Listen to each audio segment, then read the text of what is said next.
We have breaking news related to that hazmat incident we first brought you yesterday. A woman is accused of helping her boyfriend poison women in Middleton and Rock County who he may have dated. 41-year-old Andrea Whitaker is facing a charge of harboring and aiding a felon.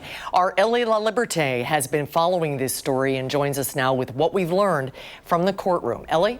Well, Susan and Eric, two people have been arrested in this incident, both Whitaker and Paul Van Duyn. Whitaker's cash bond is set at $750,000. Now, during Whitaker's initial appearance in court today, prosecutors alleged that she and Van Duyn were in a relationship, and this was an attempt to kill Van Duyn's ex-girlfriends.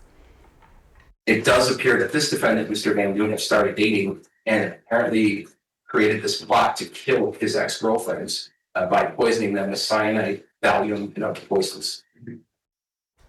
We heard in the courtroom that in Middleton last month, a woman reported that she came out of a Costco and her car was broken into. Nothing was taken out, but a water bottle she had in the car tasted weird when she took a sip of it, so she spit it out.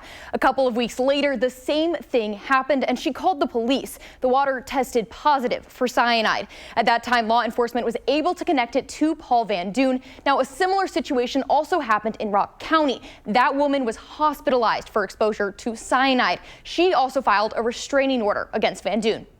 So while it does appear that Mr. Van Duyn was perhaps the actual person who was entering both victims' vehicles and putting the cyanide in their water bottles, and at least in Rock County, putting cyanide powder in the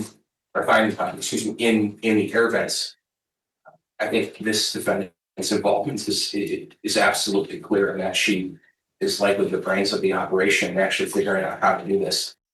Prosecutors also allege that it was Whitaker was searching up lethal doses of cyanide. This hazmat incident has led to investigations in 3 different locations: Whitaker's home on Schrader Road, Van Duyn's home on Spooner Street, and the Monday scene at Skyline Drive. We also heard in court today that 7 DCI agents have been hospitalized due to exposure to harmful chemicals. Van Duyn and Whitaker are expected to appear in court on Friday. Of course, we'll continue to follow this story both on air and online as we learn more. Ellie, thank you.